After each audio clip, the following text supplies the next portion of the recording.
Hi, it's V with Crafting Daily Dose. Today, as part of the technique blog hop, I'm going to be showing you this masked grid technique, and we're going to be making some popsicles to go on top of it using the sweet ice cream set. I've cut out a panel of basic white cardstock from the largest of the rectangle stitch dies. This is the one that's about 3 3/4 inches across. And I have some retired washi tape here that is 1/2 inch wide. I'm going to use it to mask all the way around the edges of this panel.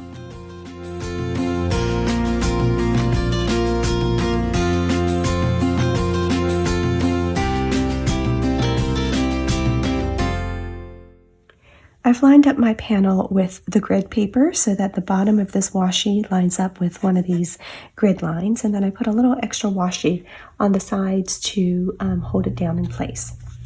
Now I have a piece of scrap paper here. You may recognize this as a packing slip, just whatever I had on hand, and you can tell that I've already been playing with this already. I want to create a panel of color at the top that is about 1 1/4 inches. So that's going to be 5 of these little blocks, 1, 2, 3, 4, 5. I'm going to place the mask right about here.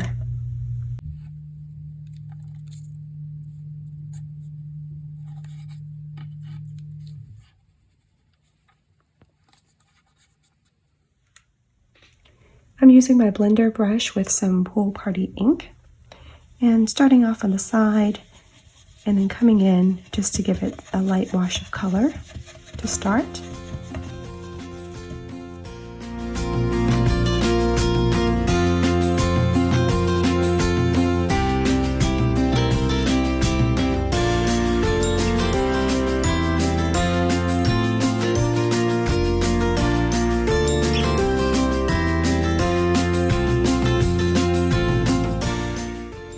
If I want to have more control, I can also hold it by the head of the brush rather than the handle. And I'm just going to continue this process until it's the color that I want. Before I remove the mask, I'm going to stamp in some sprinkles using Bermuda Bay.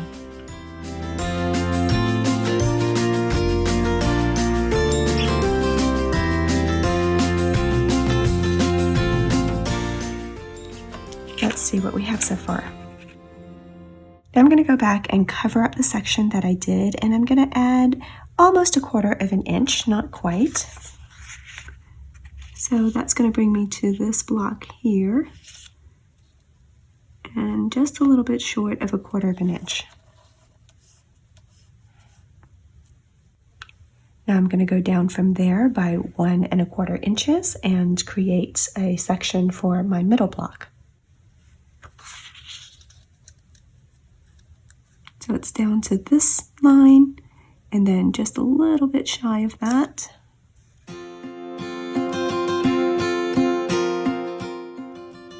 I'm using Coastal Cabana on this middle section. And I haven't really cleaned my brush in between since I'm going to a darker color. I don't have a separate brush for each color, although I do have one for each color family. And if there's a little bit of blending of the colors that happens in between, I think that actually just makes it more interesting, so I'm not worried about that.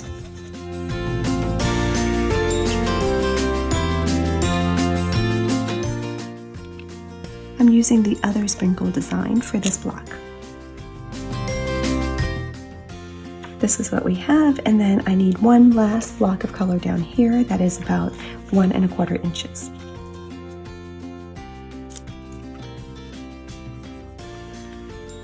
This one is going to use Bermuda Bay ink.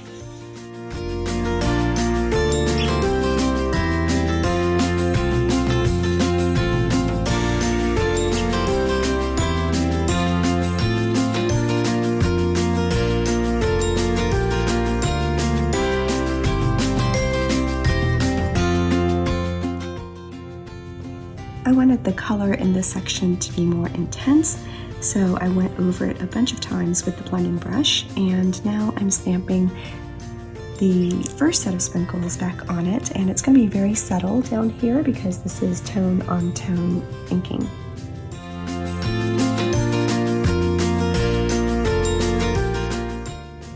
Now I just have to peel everything off for the big reveal.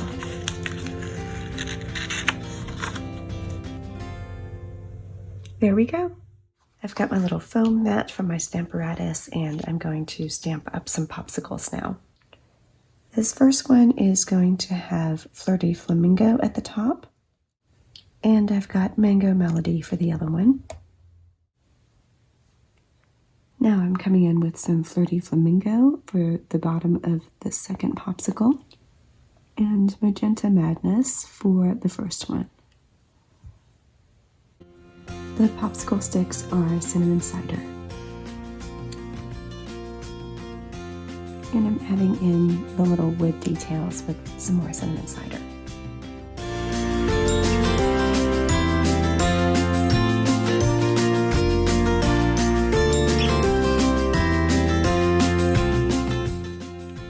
Now that I have my little popsicles cut out, I'm going to press them into my Versamark pad all the way across here so that the whole popsicle part is going to be covered.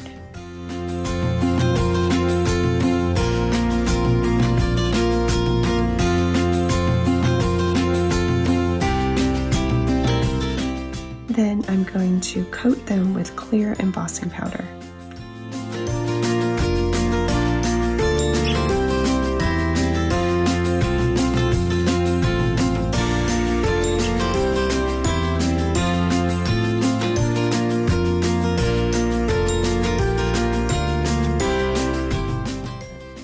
Once my images are covered in embossing powder, I'm going to go ahead and heat emboss them. I like to preheat my heat gun and then start heating it up from the underside first.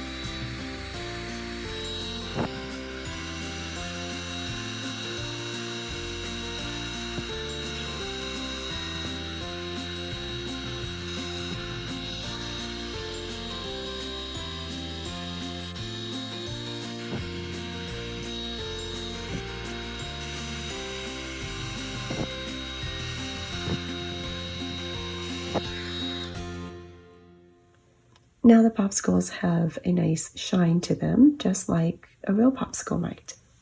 If you missed any parts, or if you just wanted a thicker effect, you can repeat that same process to do a second or even a third coat or more. I put my card into the Stamparatus and I'm going to start laying out my design here. I want it to say thank you across the top, and you are so cool down here at the bottom.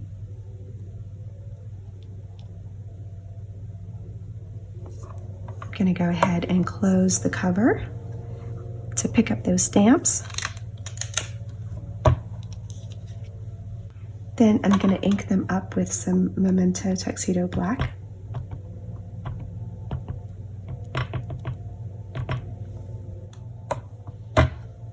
And press.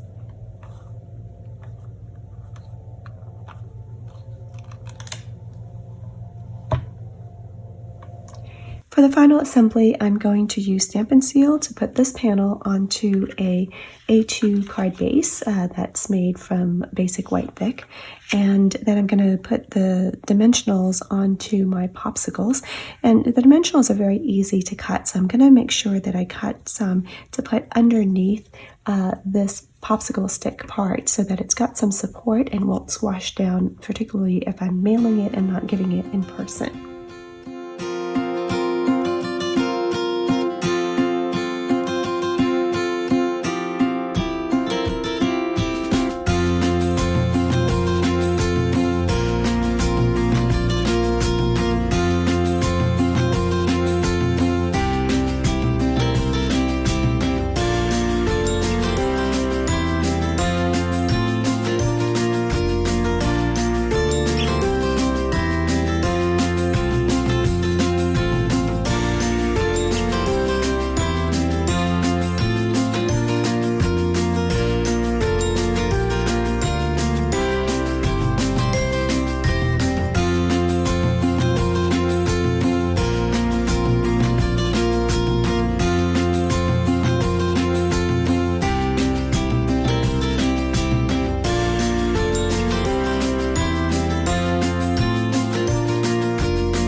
off the dimensional that I had placed underneath here because I realized it was going to be overlapping and I did not need that one.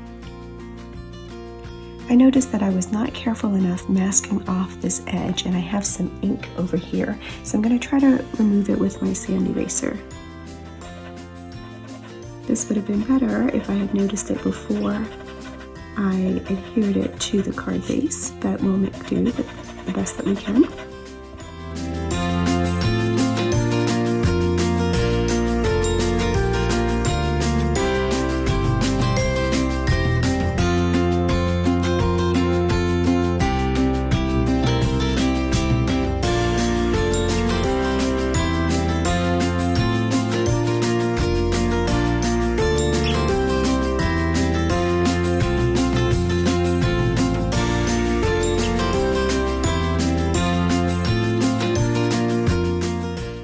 You can still just barely see it if you look very closely, but it's mostly gone and I'm happy with that. So that's our card. Thank you so much for watching. I hope that you've enjoyed this dose of creativity and that you'll join me the next time. Have a great day.